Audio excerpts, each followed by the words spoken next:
Hello बच्चों, आज के वीडियो में हम लोग क्लास 10 का हमारी अर्थव्यवस्था पढ़ेंगे। आज जो है चैप्टर 3 पढ़ेंगे, मुद्रा, बचत और साख। ठीक है ना। मुद्रा के बारे में पढ़ेंगे क्योंकि मुद्रा का हमारे जीवन में काफी महत्वपूर्ण है ना।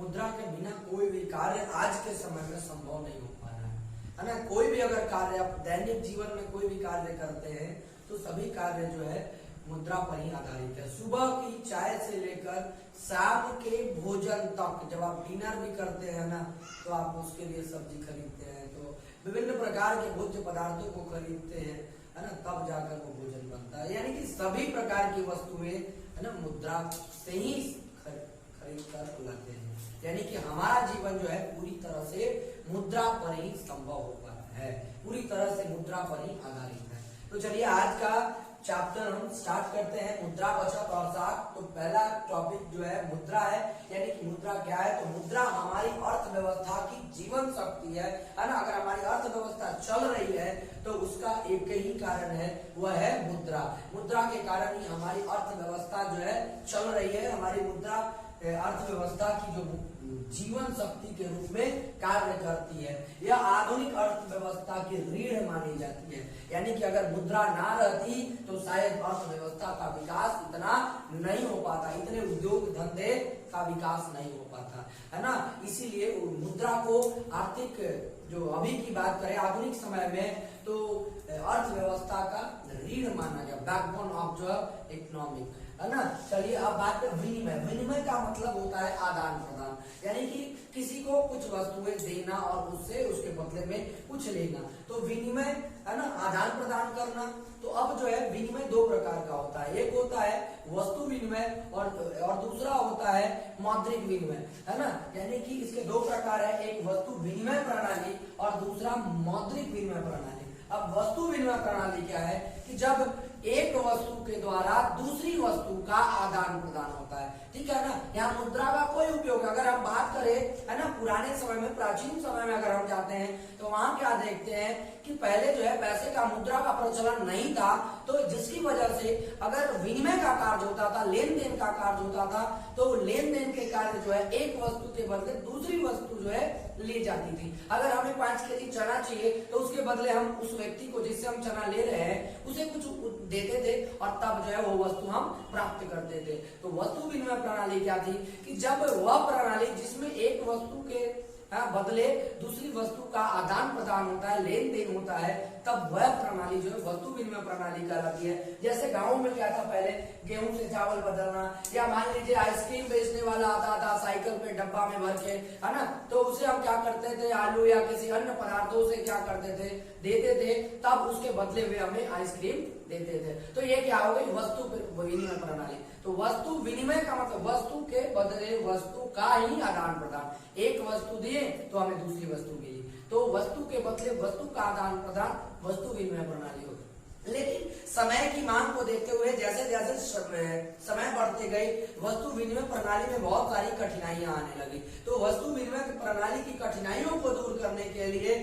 मौद्रिक, है ना, विनिमय प्रणाली के स्थापना की, मुद्रा का विकास किया गया। तो मौद्रिक प्रणाली क्या है, मौद्रिक विनिमय प्रणाली क्या है, यानी कि मौद्रिक विनिमय प्रणाली हुआ है जिसमें एक वस्तु के बदले, है ना, यानी कि वस्तु का लेन देन जो है मुद्रा से होने लगा, है ना, पैसे से होने लगा।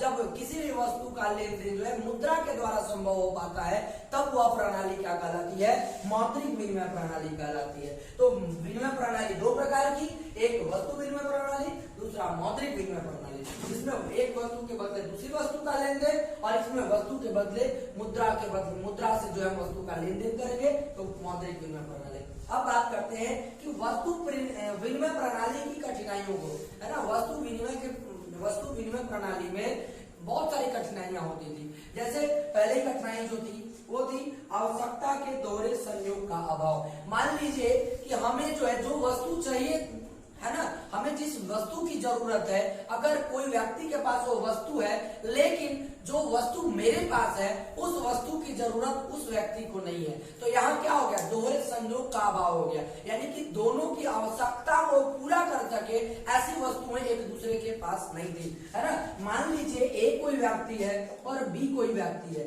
ए के पास मान लीजिए चना है और बी के पास आलू है।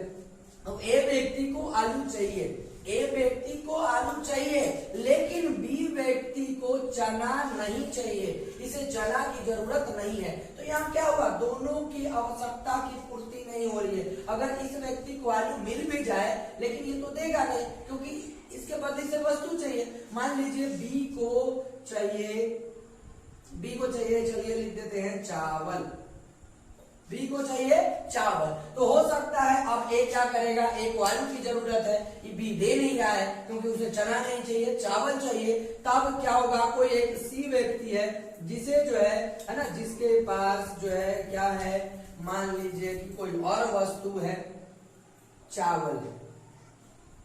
सी के पास जो है, सी के पास चावल है और इसे जो चाहिए वो चाहिए चना चाहिए। तो मान लीजिए अब एक पहले बी के पास गया, बी ने आलू देने से मना कर दिया क्योंकि इसे चना की जरूरत नहीं थी, और एक के पास चना था, उसे चावल चाहिए था। तब एक आ किया, कोई ना खोजते खोजते पता करते करते सी के पास गया जिसे चावल की जरूरत थी, नहीं चावल था और चना की जरूरत थी, जो ऑलरेडी ए के पास था। ए व्यक्ति जो है ना, वहां से चावल लेगा और क्या करेगा, उसे चना दे देगा, इसकी भी जरूरत पूरी, और अभी तक ए की जरूरत पूरी नहीं हुई है। तब वो फिर बी के पास जाएगा और बी को क्या करेगा, ये चावल देगा और उससे आलू प्राप्त करेगा। तो ऐसी कम ही मौका मिलता था जब दोनों व्यक्तियों की जो आवश्यकता है उसकी मांग पूरी हो पाती थी। इसीलिए सबसे जो पहली कठिनाई थी वो आवश्यकता के दोहरे संयोग का अभाव था। कभी कभी ऐसा संयोग होता था कि हमें जो वस्तु चाहिए वो दूसरे व्यक्ति के पास है, और जो दूसरे व्यक्ति के पास वस्तु, दूसरे व्यक्ति को जो वस्तु चाहिए वो हमारे पास है। तो सबसे पहली कठिनाई थी। दूसरा था मूल्य के समान मापक का अभाव, यानी कि जो है उस समय ये भी समस्या थी कि अगर कोई वस्तु है तो उसका मूल्य क्या आंका जाए। मान लीजिए 1 किलो चावल है तो उसके बदले कितनी आलू दी जाए, उसके बदले कितना चना दिया जाए, या 1 केजी घी है तो उसके बदले कौन सी वस्तु कितनी मात्रा में दी जाए कि उसका सही मूल्य लग सके, है ना। तो ये भी जो थी ये वस्तु विनिमय प्रणाली की दूसरी कठिनाई थी, जो उसके मूल्य मापक में बहुत ही समस्याएं उत्पन्न होती थी। तीसरा था मूल्य संचय का अभाव, यानी कि उस समय तो वस्तु थी, मुद्रा था नहीं कि आप उसको संचय कर सकते थे, बचा सकते थे, है ना। आप मान लीजिए वस्तु को क्या बचाइएगा, सब्जी को बचाइएगा, फल बचाइएगा, खाना बचाइएगा, आप नहीं बचा सकते क्योंकि ये वस्तुएं जो है खराब होने वाली है। तो उस समय क्या था कि मूल्य के संचय का भी अभाव था, क्योंकि वस्तुओं का संचय नहीं किया जा सकता था।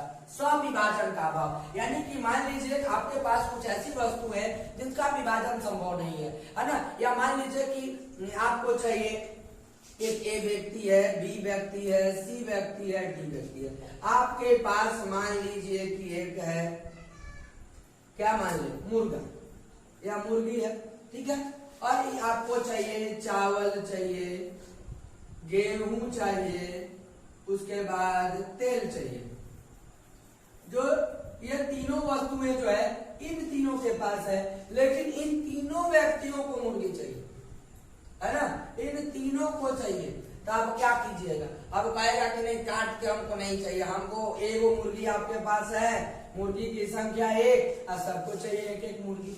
तो ये क्या था, ये आप काट के तो लेगा नहीं, काटिएगा तो इसका क्या हो जाएगा, इसकी उपयोगिता समाप्त हो जाएगी। कोई व्यक्ति आपसे लेगा नहीं और नहीं लेगा, या अगर कोई किसी एक व्यक्ति को आप देते हैं तो आपकी पूरी आवश्यकता है ना पूरा नहीं हो पाएगा। चावल अगर इसको बी को देंगे तो केवल चावल मिलेगा, गेहूं तेल नहीं मिलेगा, सी को देंगे तो गेहूं मिलेगा, या डी को देंगे तो केवल तेल मिलेगा, बाकी अन्य पदार्थ नहीं मिलेगा। इसीलिए कहा गया कि स्वविभाजन का अभाव था। कुछ ऐसी वस्तुएं थी जिनका विभाजन करना संभव नहीं था और इससे विनिमय में काफी ज्यादा समस्याएं उत्पन्न होती थी। अब बात करते हैं भविष्य के भुगतान में कठिनाई। मान लीजिए कि कोई व्यक्ति आपसे कुछ वस्तुएं ले गई, हाँ ले जाते हैं, और उसके बाद मान लीजिए कोई व्यक्ति आपसे गाय ले गया, ए व्यक्ति जो है आपके पास आए, आपकी गाय को ले गए, वो गाय को खिलाए पिलाए, है ना, उसका दूध है ना उन्होंने उपयोग किया, गोबर का जो है ईंधन के रूप में प्रयोग किया। लेकिन जब वो भविष्य में लौटाने आएंगे, है ना, तो अब आपको मान लीजिए आपको क्या फायदा हुआ, आपका गाय था वो दूसरे व्यक्ति के पास गया, वो दूध भी खाया, है ना, उसका ईंधन उपयोग किया, गोबर से गोईठा बना के, तो उस व्यक्ति को फायदा हुआ, आपको तो हुआ नहीं। तो उसका उसका कुछ इंटरेस्ट आपको ब्याज नहीं मिलेगा, तो यही कहा जाता है कि भविष्य के भुगतान में कठिनाई। अब वो व्यक्ति उसके बदले क्या देगा? उसके बाद है मूल्य हस्तांतरण की समस्या, यानी कि किसी भी वस्तु का मूल्य का हस्तांतरण नहीं किया जा सकता था, क्योंकि देखिए मान लीजिए कोई व्यक्ति है ना, अब घर बनाकर रह रहा है। अब मान लीजिए अगर वह व्यक्ति उस स्थान को छोड़कर जाना चाहता है तो वो ठीक है जाएगा, तो उसके पास सिर्फ और सिर्फ दो ही ऑप्शन, या तो उस घर को छोड़कर चला जाए, या दूसरा ये ऑप्शन है उसके बदले वो अनाज ले या कोई अन्य वस्तु ले, क्योंकि मुद्रा का प्रचलन नहीं था कि अगर जो भी व्यक्ति उसके घर को संपत्ति को खरीदता उसके बदले उसको पैसा देता। मौद्रिक विनिमय प्रणाली आई नहीं थी, है ना। तब जो क्या था, यही समस्या थी कि मूल्य का हस्तांतरण संभव नहीं था। उसके बदले अगर कोई घर खरीदता तो उसके बदले कोई वस्तु ही देता, तो उस वस्तु को लेकर वह व्यक्ति कहाँ जाता। तो इस तरह की समस्याएं जो थी हमारे वस्तु विनिमय प्रणाली में कठिनाइयां हुई, जिसके कारण जो है इन कठिनाइयों के आधार पर, है ना, इन कठिनाइयों को दूर करने के लिए मौद्रिक विनिमय प्रणाली की शुरुआत की गई। मौद्रिक विनिमय प्रणाली क्या थी कि मुद्रा से वस्तुओं का विनिमय, यानी कि अब जो है जब वस्तु विनिमय प्रणाली में कठिनाई होने लगी, बहुत प्रकार की समस्याएं आने लगी, तब जो है मौद्रिक विनिमय प्रणाली का स्थापना की, माने शुभारंभ किया गया, शुरुआत की गई, मुद्रा का विकास हुआ, प्रचलन हुआ और मुद्रा से ही वस्तुओं का विनिमय होने लगा, लेन देन होने लगा। तब यह प्रणाली क्या कहलाई? मौद्रिक विनिमय प्रणाली कहलाई। चलिए हम विश्व के कुछ देशों की मुद्राओं की बात करते हैं कि विश्व के कुछ देश की मुद्रा क्या है। जैसे हम अपने देश भारत की बात करें तो भारत में जो मुद्रा जो है पैसा के रूप में चलता है वो रुपया है, ठीक है ना। उसी तरह पाकिस्तान में भी मुद्रा, पाकिस्तान की जो मुद्रा है रुपये है ना। बांग्लादेश में टका चलता है, नेपाल में भी रुपया चलता है, अमेरिका में डॉलर, इंग्लैंड पाउंड, रूस का रूबल है, सिंगापुर में डॉलर। हाँ तो देखिए अफगानिस्तान का अफगानी रुपया, ईरान का रियाल, है ना, इराक का जो मुद्रा है दिनार और स्वीडन का क्रोना। ये कुछ ऐसे विश्व के देश हैं जिनकी मुद्राओं को मैंने लिखा है, और भी बहुत सारे ऐसे देश हैं उनकी मुद्राएं अलग अलग है, ठीक है ना। तो अब हम बात करेंगे कि मुद्रा के कार्य क्या क्या है, क्या क्या कार्य मुद्रा के द्वारा संपादित होती है। तो कहता है कि आधुनिक समय में, ठीक है ना, आधुनिक समय में मुद्रा के बहुत सारे कार्य है, बहुत सारे कार्यों को मुद्रा के द्वारा संपन्न किया जाता है। कुछ कार्य यहाँ दिए हुए हैं, जैसे विनिमय का माध्यम, मूल्य का मापक, विलंबित भुगतान का मान, मूल्य का संचय। अब विनिमय का माध्यम का मतलब होता है कि मुद्रा जो है विनिमय का एक माध्यम है जिसके द्वारा क्रय एवं विक्रय दोनों प्रकार के कार्यों का संपादन होता है। यानी कि किसी भी वस्तुओं को मुद्रा के द्वारा खरीद सकते हैं या किसी भी वस्तु को मुद्रा के द्वारा हम बेच सकते हैं। और यानी कि मुद्रा के विनिमय द्वारा जो है, मुद्रा विनिमय ने, है ना, हमारे कार्यों को बहुत ही आसान बना दिया है और जिसके द्वारा जो है किसी भी विनिमय कार्य को, है ना, हम आसानी से सरलता पूर्वक करते हैं। अब दूसरा है मूल्य का मापक, है ना। मूल्य का मापक का मतलब कहता है कि मुद्रा के द्वारा वस्तुओं का मूल्यांकन, है ना, सही मान लगाया जा सकता है, सही मूल्य लगाया जा सकता है। अगर कोई भी वस्तु, जैसे इस वस्तु की हम बात करें तो इस वस्तु का अगर मूल्य मापने की बात करें तो ये कितने का होगे, तो मुद्रा के द्वारा जो है हम इस वस्तु का मूल्य माप सकते थे। लेकिन अगर तीसरा बात करें विलंबित भुगतान का मान, है ना, यानी कि आधुनिक युग में बहुत सारे ऐसे कार्य जो होते हैं वो उधार होते हैं, है ना। यानी कि कोई व्यक्ति से हम कोई वस्तु उधार लिए और कहे कि हाँ इतने दिनों में आपको हम इस वस्तु के जो पैसे होंगे, मूल्य होंगे, वो आपको लौटा देंगे, है ना। तो मुद्रा के द्वारा ही,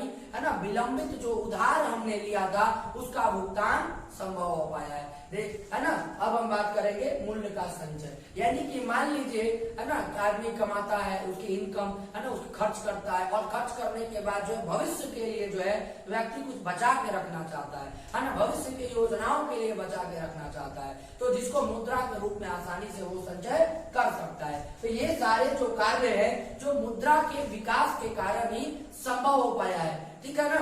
तो जैसे अब मान लीजिए कि वस्तु विनिमय प्रणाली में क्या था कि बहुत सारी कठिनाइयां होती थी, इन कठिनाइयों को, है ना, मुद्रा ने क्या कर दिया है, खत्म कर दिया है और मानव के कार्य को आसान बना दिया है।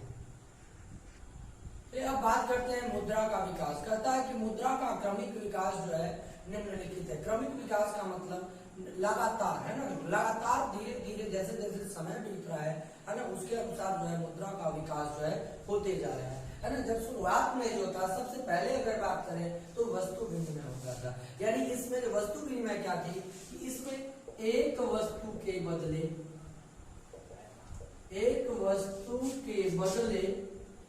दूसरे वस्तु का लेन देन, यानी कि जब एक वस्तु के बदले हम दूसरी वस्तु का लेन देन करते थे तो वो क्या कहलाता था, वस्तु विनिमय कहलाता था। लेकिन उसके बाद जो है ना वस्तु मुद्रा आया। वस्तु मुद्रा क्या था कि प्रारंभ काल से ही है ना किसी वस्तु के लिए है ना मुद्रा के कार्य के रूप में जो है किसी एक वस्तु को चुन लिया जाता था, है ना।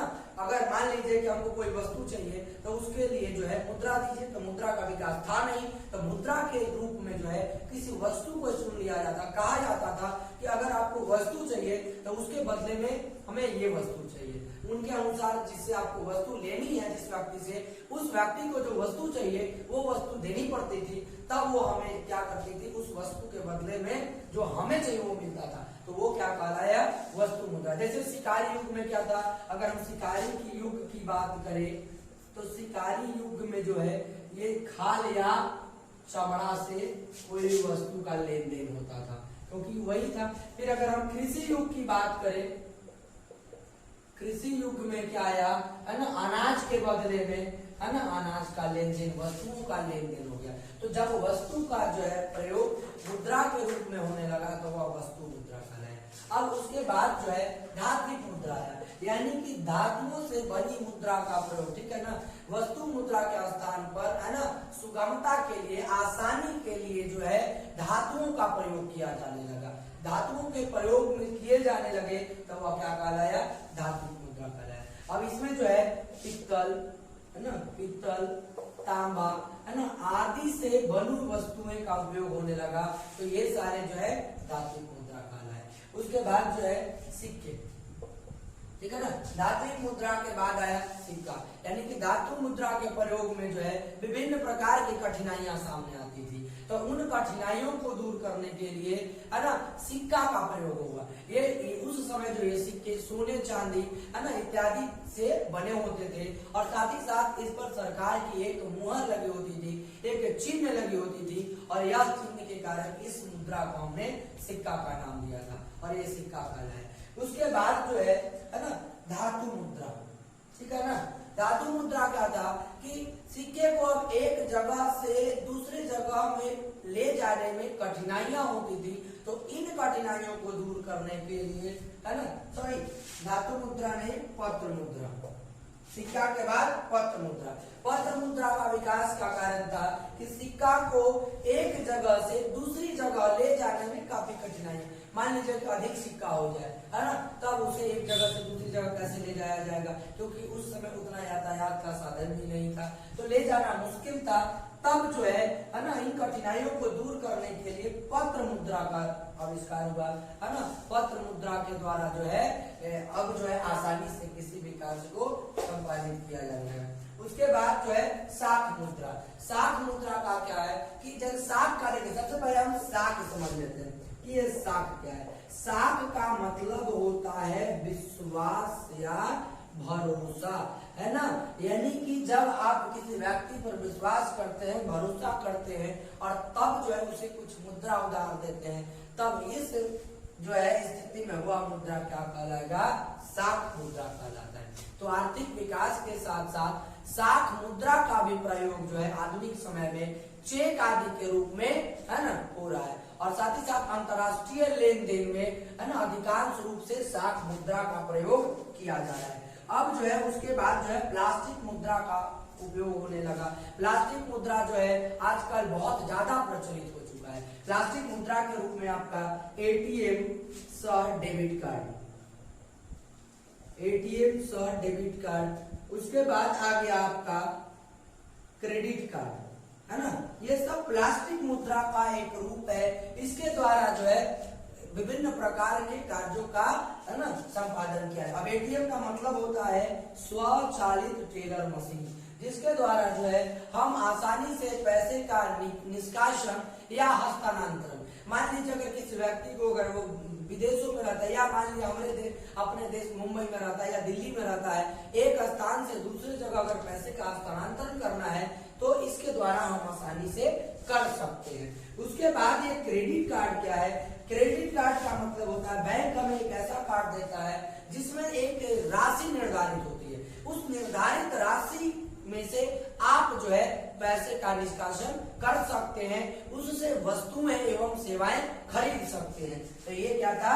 क्रेडिट कार्ड था, ठीक है ना। तो जैसे जैसे है ना समय बीतते गया, आधुनिक समय आते आते प्राचीन समय से आधुनिक समय में जैसे हम प्रयोग किए तो ये मुद्रा का जो रूप था ये बदलने लगा, मुद्रा का विकास होने लगा। सबसे पहले वस्तु विनिमय, फिर वस्तु मुद्रा, फिर धात्विक मुद्रा, फिर सिक्के का प्रचलन हुआ, फिर पत्र मुद्रा यानी चेक आदि का प्रचलन हुआ, फिर साख मुद्रा आ गया, फिर प्लास्टिक मुद्रा आ गया। यानी कि इस तरह से जो है मुद्रा का विकास संभव हो पाया, जिससे मानव जीवन भी आसान हो गया। तो चलिए आज के वीडियो में इतना ही। इस चैप्टर में जो भी हम पढ़ाएंगे उसका पीडीएफ का लिंक जो है डिस्क्रिप्शन में मैं डाल दूंगा, वहां से आप डाउनलोड करके देख सकते हैं। साथ ही साथ जो भी प्रॉब्लम होगा आप कमेंट सेक्शन में कमेंट करके पूछ सकते हैं। तो आज के लिए इतना ही, धन्यवाद, जय हिंद।